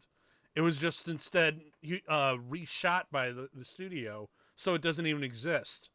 Because you know how Richard Donner went back to do Superman, his version of Superman 2? Well, remember, he only shot about half that movie, and he's like, look, I acknowledge I'm going to use as much as I physically can, but I also acknowledge that about 30% of the movie that you see here, I didn't direct, and I'm just forced with the footage here. Right. Maybe he could do that in a way with this movie, but I also don't blame him at all being so irked by the experience that he's just like, I'm just going to put it in the corner. I don't want to think about it. I just want to forget about it. Right. It's like getting out of a really bad abusive marriage. Oh, for sure. Throwing Doom down a crack. That's okay. Is that going to solve anything? Because the dude can... Didn't we just, like, establish that the dude can, like, fly and levitate shit? He has every power you need. Yeah, anything that the script needs him to do conveniently. Because, I mean, his motivation and his powers is so, like, vague that no one really cares anymore. This is so... It's just, what a terrible reshoot in general. This it's just right so here. dumb. They're literally explicitly stating, like, we got to work together. Like, dude, come on. Like, the number one thing you will hear any filmmaker tell you when trying to avoid, clear shortcuts to telling a story is show, don't tell. And these guys are clearly telling. What? It's so ridiculous. I don't understand your motivation, Doom. Doom is it's real. You know what the really frustrating part for us comic book nerds? We know how fucking pimp he is in the comics. Like, Dr. Doom is like one of the most badass villains in the comics. And Jesus Christ, you were like, what a fucking waste here. Also, you gotta love that these kids who are supposedly geniuses that can make these billion-dollar apparatuses to travel to different dimensions, that their best plan is to punch this guy really hard in the face. That's their plan. Then I am smarter than you. He said he's only smarter than them because the thing said his catchphrase. That's what makes him smarter than Dr. Oh man, this movie fucking blows. Hopefully, what a terrible fucking... I'm sitting here like, every time the things are reshot, it feels like a totally different movie. Yeah. I feel a little bad for the director, but don't really, because he acted like a fucking asshole. Yep. But it's that whole thing where what frustrates me about studio work sometimes... Yeah, like what? I don't even understand how this worked in the first place. Like, how does this plan work? Oh, wait, wait, what? They just magically go through? Don't they need like a machine to go through the portal? How did that? I guess because he opened the portal to suck the worlds they can fly through. Oh, this movie can... I would gladly toss this. Why was there even a portal fight? I wonder if the original end of the movie even had a portal fight. We could have had... You remember when Spider-Man was fighting Thanos and on the planet in Infinity War, and we got portal combat with him? Yeah. Where he's just leaping through, like, magic with a kick, magic with a punch. Like, we could have had that kind of shit. Yeah. It's so boring. This is so, yeah. Also, look at the framing. Do you notice the framing where where they show all four of them and the thing is standing up and we can only see his crotch? That is studio framing right there. Well, yeah, because I'm trying to see that fucking orange dong, dude.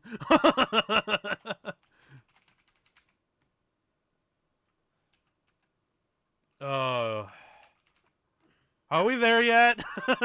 We have 9 minutes left. Like I said at the beginning of the show, dude, you've irreparably changed our friendship. Oh, wait till you get to next month's episode, man. Well, we'll see about that.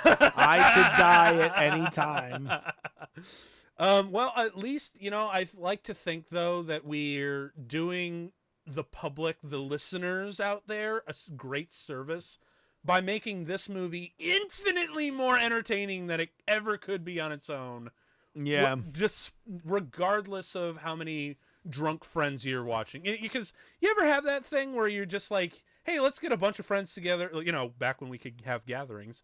Just get a bunch of friends together, get drunk, and watch some really fucking awful, terrible movies, and just have a great time. It's really hard to do with movies like this because they're just so boring. That's Wildly so. Yeah, so I'd like to think that maybe there's like a drinking party where people are listening to this and having a good time, just kind of listening to us riff. Forever and ever. Yes. That line right there is the most phoned in thing I've ever seen. That is probably the most phoned in line I've seen since in the last 20, 25 years of movies that I've seen. You know, man, you can even tell this is a reshoot, not even just from her hair. Yeah. But also from like the Thing CGI being 80 times worse than all of the other CGI of him in the movie. Yes. Like when they cut to the wide a bit, like here, look how bad he looks and moves. Yep. I'm seeing it for real, dude. But also the dialogue, the delivery. You could tell Josh Trank wasn't even here on set that day. Yeah. And it was definitely just like, say the lines, guys. Oh, and it finally fucking mercifully ends, man. Jesus. That was 93 minutes. 93 minutes, and that's what we got. Jesus Christ.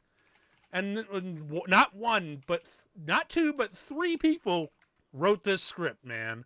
And God knows how many more behind the shadows that are completely uncredited. So, right. Yeah, safe to say this movie's like okay. Like it's not great or anything, but like whatever. No, it's bad. It's really bad, you guys. Yeah, it's terrible. And it's like they wasted music by Marco Beltrami and fucking Philip Glass. And you know what? Like the you're sad kidding thing me? is their music is actually not half bad. Like it's kind of running the bill or whatever, but fuck me, man. Well, because the movie sucks, so they probably, I'm sure so much of it's fucked from that angle. Yeah, I believe it. I'm just mad thinking about it. But it's okay, because I think it's safe to say that because, here on the show we try not to repeat ourselves or do anything like that.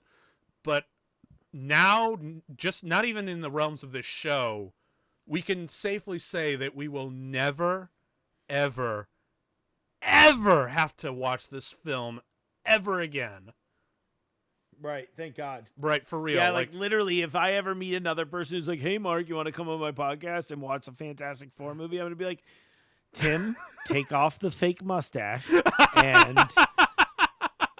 I'm never... The fake mustache over my real mustache. Exactly. That's why I thought it was extra weird that you thought I would fall for it. But, another thing that just... Because there's no post-credit shit, is there? No, what would there? I don't think anyway. I mean, No. I'm sad we have to, it was Tim Heidecker, so that was Tim. The other guy is Eric Wareheim. Okay. Yeah. So, well, yeah, you're right, because I'm really glad that there is no post-credit thing, because it's kind of like going back to Green Lantern. When I saw that and there was like a post-credit tease with Sinestro getting the yellow ring and becoming part of the Sinestro Corps. And, now in retrospect, it's like, oh, that's adorable. They thought there was going to be a sequel. I at least admire the dignity that they're like, yeah, no, this is not going to have any sequels. I want to know what the behind the scenes is on that movie, because I bet some bullshit went down, because that movie's only like 75 minutes long. Oh, my God, right? Seriously, though, I'm like, there's no way they were like, yeah, we're going to make an 80-minute long Hollywood film. No, you know what I mean? It just doesn't seem right. Yeah. So but I will, I still think there is one thing to consider, because I know this is probably for like a much later time and whatnot, but I'm really curious what you think of the other three Fantastic Four movies, because we all know this is the worst. This is the fucking worst. But as far as the others, you said it pretty well earlier. I don't like the Roger Corman one. Like, I don't really like any of them, if that makes sense. Mm-hmm. But I kind of feel like you said it right. Like, the two by Tim Story in the mid-2000s, they're fine. They're, you know what I mean? There's they at least have more action than this does. Yes. Even though it sucks, and they do those, but I have to give those ones sort of the benefit of the doubt in a weird way because they are totally a product of the times where studios were still afraid of superhero movies. Yep. Like that went into production, I think, before Spider-Man happened, and before it right came out, and time, we knew it was gonna, you know what I mean? Before we knew all of this shit was gonna work. For so I feel real. like at that point, everybody's sort of on the fence. I don't know, but I can't really back that up because I don't know what years they came out. I think the first one was 2004, and the other one was 2007.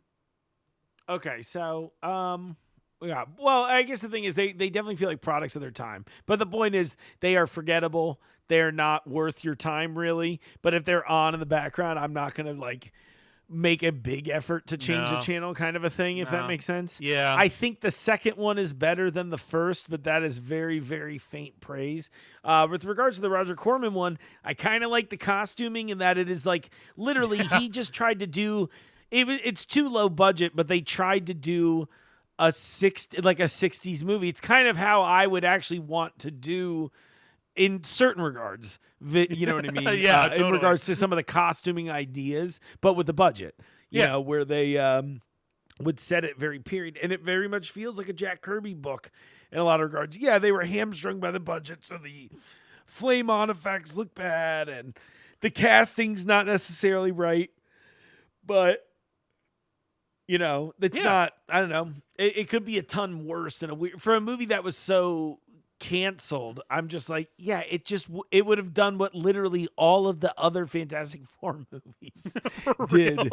If you hadn't banished it to obscurity, it would have been like, all right, that wasn't good. It was pretty much like most of the other content Marvel was putting out at that time, the shitty J.D. Salinger's grandson Captain America movie or whatever the hell it is. Or where you're like, Dolph Lundgren's that didn't ruin Punisher, or no, not Punisher. I think it was Thor. There's Dolph Lundgren did a Punisher. It was Punisher. Okay, I forget who did so it's the early '80s Thor. And so you get the idea where I'm like, this wouldn't have damaged these characters long term. It didn't damage any of these other characters. So I don't know why that was the one they were like, oh, hide that one. It almost made it mythological. So in a weird way, I'm like, am I having this response because you told me how bad it was and I watched it? I was like, yeah, it's bad, but it's not like I've literally seen way worse movies. For real, dude. Yeah. And that's another thing. This movie's bad, but I've watched Neil Breen movies. So this is nothing.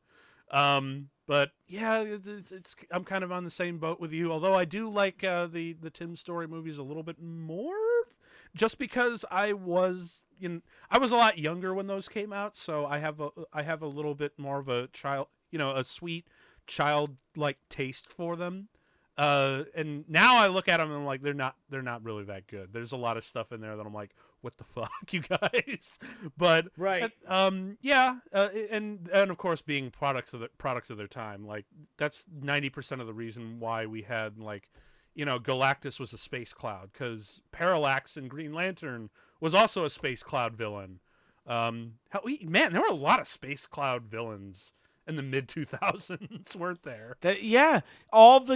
Everybody was really afraid that nobody was going to go into this, and I was always frustrated because I was at that right age where I'm just starting to get into school and stuff, where I'm like, guys, the reason that these books and characters and stories have been popular in other forms of media is because we are in for some wild shit, dude. Think of some of the biggest movies of all time, that are considered classics, like Ghostbusters. It's a movie about fucking 4 schlubs that literally hunt ghosts for a living. Yeah. And it's with laser weaponry. It's out there. So it's this weird thing where I'm like, why was this? Where you'd think that adapting properties like this would have been an even more of a no shit thing, because all of those things I'm referencing as greats weren't adaptations of an existing media. No. These were original ideas from usually Canadian comedians. Yeah.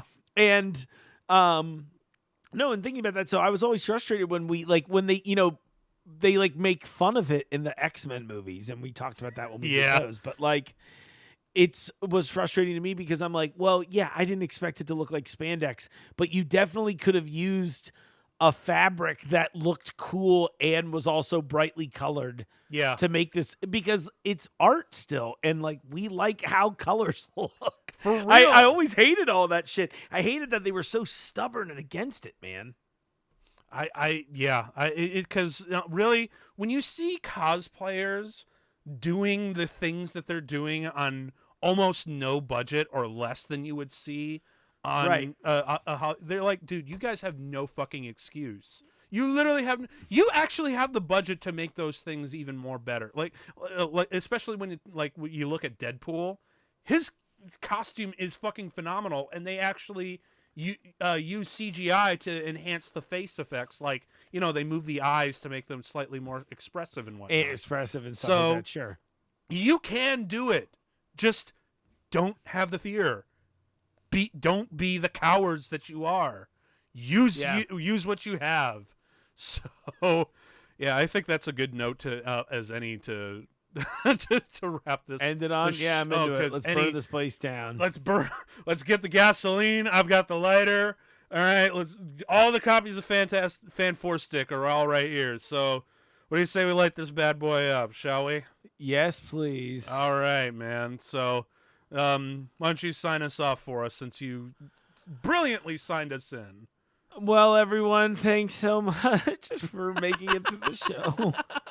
We're all traumatized too. I know. Yeah. No, thank you all for watching, listening to the show. Follow the channel on. I'm assuming we've got pages on Facebook, YouTube, you name it, whatever platform you're on. We've Spotify. got it there. There you go. Download it.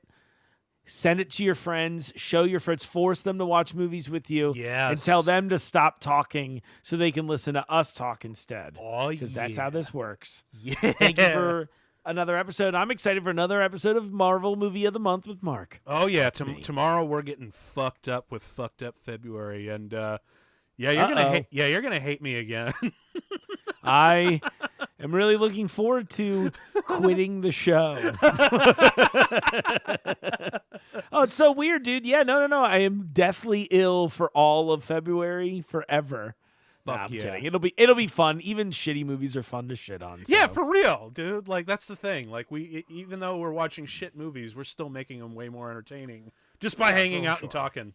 So I'm into it, dude. Well, thanks for hanging out with me. No, dude, for real. It's always great to have Mark on the show. Always. Thanks, buddy. So we'll see y'all later, and just be tuned to tune in next month with Mark and me, and we'll go on another fucked up crazy adventure. Bye. Peace.